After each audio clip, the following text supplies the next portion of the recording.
آپ کو اپڈیٹ کریں کہ بابر اعوان کی جانب سے پریس کانفرنس کی جا رہی ہے اور وہ پاناما GIT کے حوالے سے میڈیا ٹاک کر رہے ہیں. دائر کرنے کے بعد آئے اس کی کاپیز ہم آپ کو دیں گے.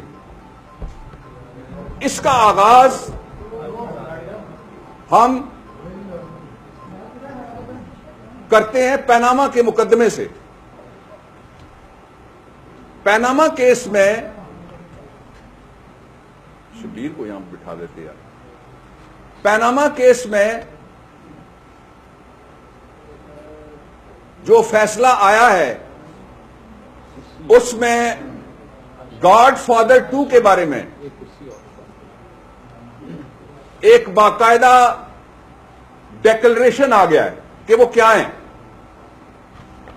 یہ جو ڈیکلریشن آیا ہے گاڈ فادر 2 کے بارے میں، جو پنجاب کے وزیر اعلیٰ ہیں، وہ 2 جگہ آیا ہے. سب سے پہلے وہ آیا ہے جو پاناما کیس کا فیصلہ ہے اس کے صفحہ نمبر 88 کے اوپر، پیراگراف 88 کے اوپر. یہ ذرا کاپیاں دے دیں، ایک صاحب کو دے دیں، وہ پیچھے دے دیں گے، اور یہ آپ یہاں سے دے دیں، وہ پیچھے دے دیں گے. اس صفحے کے اوپر آج ذرا تھوڑی تفصیلی بات ہمیں کرنا پڑے گی. جو لکھا گیا ہے، شبیر کو اندر بلاتے یار، بلا لو بھی. وہ 2 ہیں.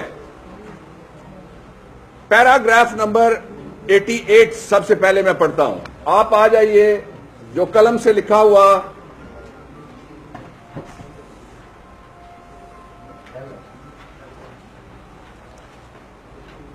نو ہے اور پیراگراف نمبر کو وارنٹو کا 16 ہے. اوپر پیج جو ہے وہ 9 لکھا ہوا ہے ہاتھ سے. اب جو لارجر بینچ ہے، ہم نے کہا ہے the larger bench of the supreme court in the paragraph number 87 of the judgment supra dilated upon the respondent's dishonest conduct in the following terms. کہ جو 16 مارچ 1999 کی ججمنٹ ہے، جو جاری کی تھی high court of justice Queens bench division London نے، اور اس میں ڈگری ایک جاری ہوئی. یہ ڈگری ہے نومبر 1999 کی، التوفیق کمپنی اور اگینسٹ حدیبیہ پیپرز مل. اس میں 3 نام آئے جنہوں نے پیسے وہاں پہ جمع کرائے. وہاں جب ان کی کمپنی کے اوپر چارج لگا عدالت کی طرف سے، تو انہوں نے جس طرح بک مکا ہمیشہ یہ کرتے ہیں، وہاں پہ بک مکا کیا. اور پیسے دینے والوں میں ایک ان کے والد صاحب سے اور دوسرے شہباز شریف صاحب تھے. جو شہباز شریف صاحب نے پیسے جمع کرائے ان کے بارے میں یہ تفصیل آپ پڑھ لیجئے گا. عباس شریف صاحب بھی چونکہ مرحوم ہیں، ان کا میں ذکر نہیں کرنا چاہتا. اور جو ڈگری انہوں نے دی ہے اس کے پیسے جو انہوں نے جمع کرائے وہ 34 ملین $. تھے. ہم 1999 کی بات کر رہے ہیں. اور یہ تقریباً 3 ارب سے 3.5 ارب روپیہ بنتا ہے. یہ پیسے انہوں نے جمع کرائے. اب سپریم کورٹ آف پاکستان میں جو ڈیکلریشن آیا ہے، ایک یہ آ گیا. دوسرا ڈیکلریشن یہ پاناما کیس کا میں فیصلہ ہے، اس میں سے ہم نے کوٹ ان کوٹ پڑھا. اس میں کوئی آپ کو عمران خان، کوئی بابر اعوان، کوئی PTI نظر نہیں آ سکتی. اور یہ کوئی اندرونی سازش نہیں ہے. اگر یہ کوئی سازش ہے تو یہ سازش ہوئی ہے گاڈ فادر 1 اور گاڈ فادر 2 کے درمیان. پاکستان کے لوگ تو اس میں صرف بیچارے وہ ہیں جو لٹے گئے، مارے گئے. اب اس کا دوسرا پہلو میں اگلے صفحے پہ آپ کو لے کے جاتا ہوں.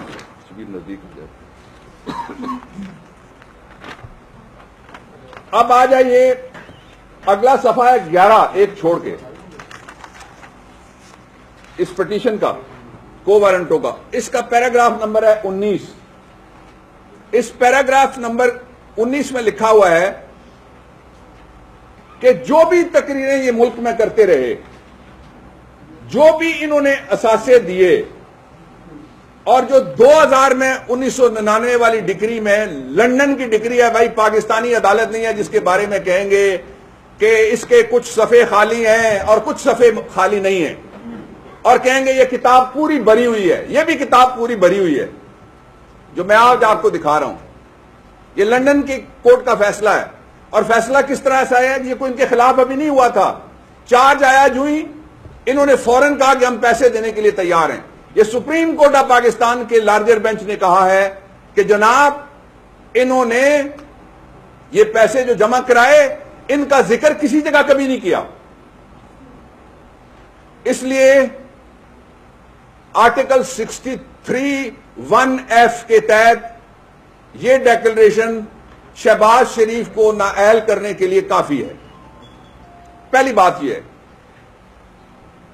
یہ 2 پیراگرافز میں نے آپ کو بتا دیا، دونوں پیراگرافز ججمنٹ کے اندر موجود ہیں اور ہم نے ججمنٹ پوری کوٹ کی ہے، اپنی رائے کوئی نہیں دی. اب آ جائیے ان کی نااہلی کا آغاز کس طرح سے ہوتا ہے. ان کی نااہلی کے آغاز کے لیے ہم نے اسپیکر کے پاس ایک ریفرنس فائل کیا، پنجاب اسمبلی. اس ریفرنس کی ہیئرنگ ہوئی، اپوزیشن لیڈر محمود الرشید صاحب اور ساری لیڈرشپ اور سارے ایم پی ایز ہمارے ساتھ گئے. سننے کے بعد انہوں نے جو فیصلہ دیا اس میں 2 باتیں لکھی. چارج 2 تھے، ایک یہ لندن والا تھا، اس وقت تک ابھی اس چارج کا ہم نے آغاز کیا تھا، ہمیں پتا تھا کہ یہ چوری ہوئی ہے، تلاشی میں چوری برآمد ہو جانی ہے. اب سپریم کورٹ آف پاکستان کے فیصلے کے بعد جو گاڈ فادر 2 کی چوری ہے وہ برآمد ہو گئی. لیکن اسپیکر صاحب موو نہیں، اسپیکر صاحب سے گلا بھی کوئی نہیں ہے.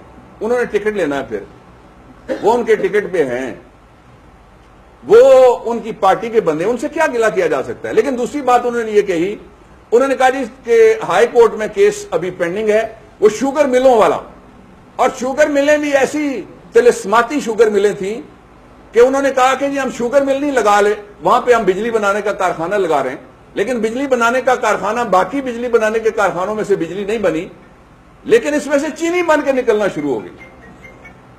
جس طرح یہ کہتے ہیں نا کہ اللہ کا فضل و کرم ہے، ہماری ایک 10 مرلے کی اتفاق فاؤنڈری میں سے دنیا میں بین البر اعظمی میگا کرپشن کی اور عجب کرپشن کی غضب کہانیاں اور داستانیں اور تفصیلات نکل رہی ہیں. تو اس ریفرنس کے حوالے سے بھی یہ ڈسکوالیفائی ہوتے ہیں. وہ فیصلہ ہے جسٹس عائشہ اے ملک صاحبہ کا. ہم پہلے گئے تھے ہائی کورٹ میں، انہوں نے کہا کہ آپ کے پاس ریمیڈی ہے، آپ اسپیکر کے پاس ریفرنس لے جائیں. ہم نے وہاں کہا اور لکھ کے کہا کہ اسپیکر ان کی پارٹی کے فیصلہ نہیں دیں گے. انہوں نے کہا کہ نہیں دیں گے تو پھر آپ ہائی کورٹ آ سکتے ہیں. یہ فیکچول ایک پہلا ہمارا کوئی ان کے خلاف نااہلی کا تحرک نہیں ہے، یہ دوسرا ہے. اچھا، اب جو نئے فیکٹس آئے ہیں وہ میں آپ کے سامنے رکھنا چاہتا ہوں. سب سے پہلے آپ ذرا دیکھ لیجئے کہ سپریم کورٹ آف پاکستان کے اس فیصلے کے بعد جوائنٹ انویسٹیگیشن ٹیم آتی ہے. جوائنٹ انویسٹیگیشن ٹیم میں جو ان کا والیوم 1 ہے، جے آئی ٹی رپورٹ کا والیوم 1، اور جے آئی ٹی رپورٹ کے لیے میں پاکستان